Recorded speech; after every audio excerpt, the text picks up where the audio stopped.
In today's class, we have a discussion on the etiquette of email. That is nothing but I would like to give some guidelines how to write an email effectively. Let us discuss what are the two different types of emails. So similarly, like a letter, in emails also we have two types. They are formal emails, informal emails. What is the difference between formal emails and informal emails?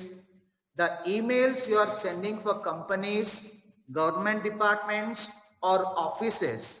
If you are communicating with the companies, government department, or the offices for any formal purpose or the official purpose, those kind of mails we call them as formal mails. But if you are trying to send a formal mail, what are the precautions we are supposed to take? Make sure that the language which you are using in the formal mail should be a formal language. You should not use any kind of an informal language while you are composing an email. And one more important thing, when you are going to have a formal communication between the two channels, make sure that when you are preparing an email ID, don't create an email ID by using your nicknames for formal purpose. On the other side, informal mails. What does it mean by an informal mail? In the recent time, even if you are very far to your family members, you are going to communicate with your family members, relatives or friends by using the mails. But as they are your own people, you need not to communicate formally and officially with them. So you can use an informal language with them. Okay. Even you can also create an email ID by using your pet names, because that email ID is only for your personal purpose to communicate with your relatives and family members. But if you would like to communicate for official purposes, or else if you would like to communicate with a teacher, principal in the academic scenario, or else in future in the corporate sector, if you would like to communicate with the concerned authorities, you have to create an email ID, a standard email ID for official purpose by using your original name. And make sure that when you're going to have a formal communication with them, you need to use formal language rather than informal language.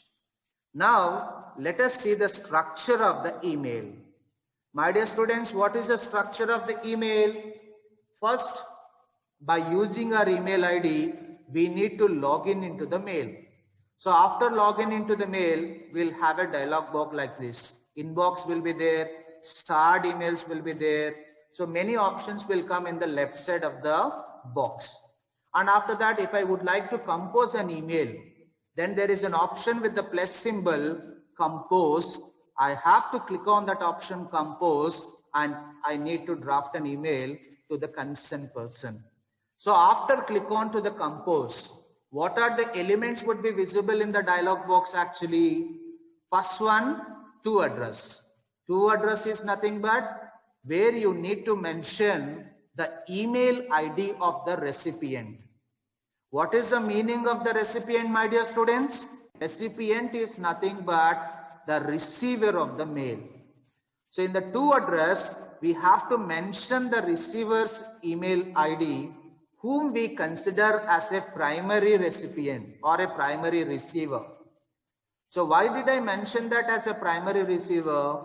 Because if you would like to send the same mail to the number of other people, if you would like to send the same email to the other people also, you can mention those email IDs under the second column or the second row, that is nothing but CC.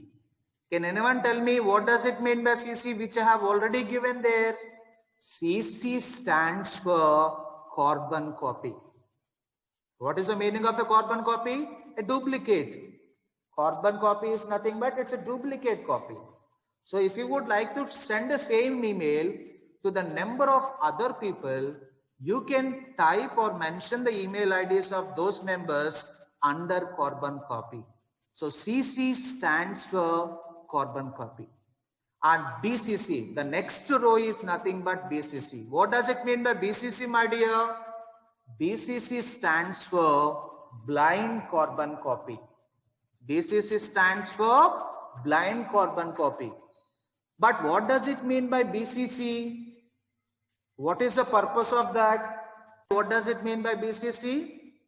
If you would like to send the same email secretly to some other concerned authorities, but whereas the recipients who are there in to address, the recipients who are there in CC, they should not aware of it. Only the receiver will aware of it. Only the sender will aware of it. But the recipients of to address, the recipients of CC, they should not aware of it. And if I have such a kind of a purpose, I need to mention the email ID of that person under BCC. That is the purpose of BCC in the structure of an email. And the next element is subject line. See, in composing an email, subject plays a very significant role, my dear students.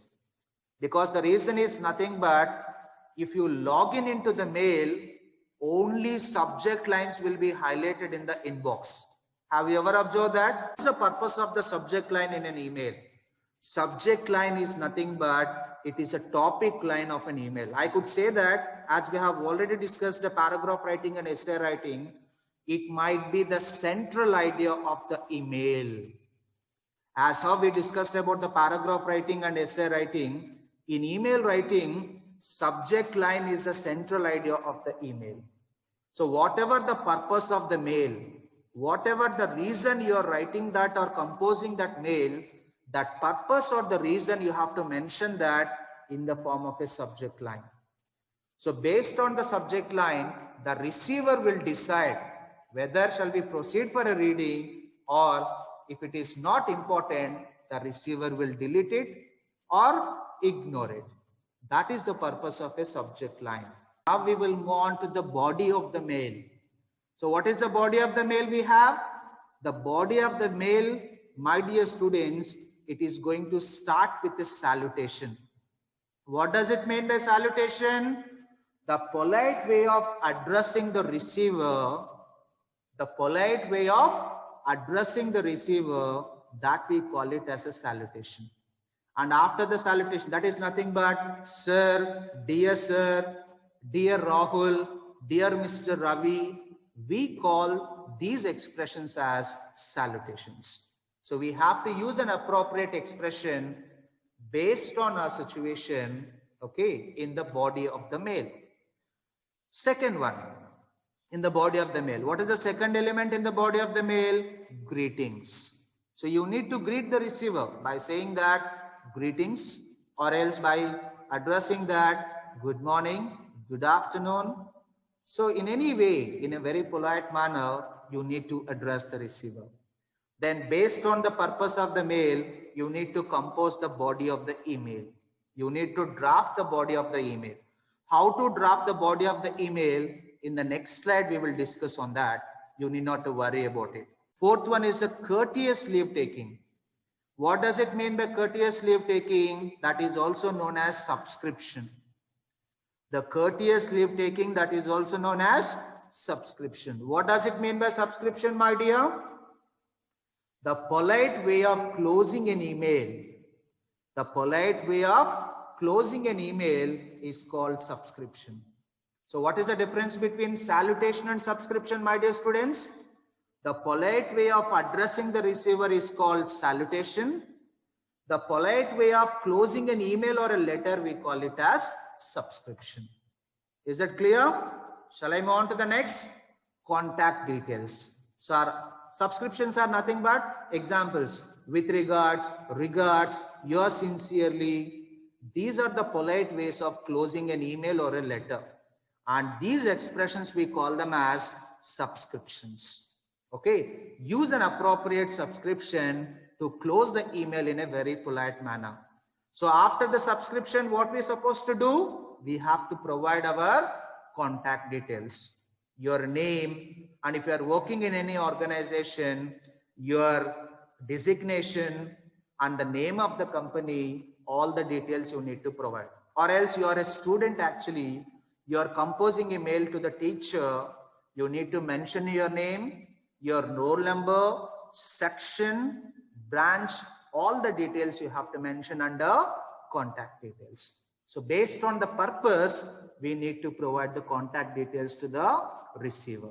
Generally, if it is possible, some people, they will provide the contact number also under the contact details while they're composing the email. Okay. Then in the dialog box, we have one small box in the bottom. What is the small box in the bottom we have? There are different options we have. The first option is font. Number of fonts will be there. Whatever the font you are quite suitable with, you can go ahead with that. You can change the fonts also while you are composing the mail. If you would like to change the font size, you can change it. Okay, 3 font sizes you may have. I think a small, medium and large. So whatever the font size is required to compose a mail, you can change the font size also. Or if you feel that there is an important point in body of the email, you can highlight the important point with B. B stands for bold. You can make the content bold also to highlight some important points. I stands for italics. U stands for, if you would like to underline any point, actually, you can underline that. U stands for underline. And A stands for, you'll have different colors also. Here also I have given different colors now, red colors, green color. For every sentence I have given different colors. You can also change of the font color if it is required. But for a formal mail, better not to use different colors in your writing. Okay, make it in black color for a formal mail. So changing into different colors, it is not good. Or if you would like to highlight any important point in the formal mail, better either you can italicize that, or else you can bold it, or else you can underline that. But instead, using different colors of the font, which is not good, which is not official in formal communication.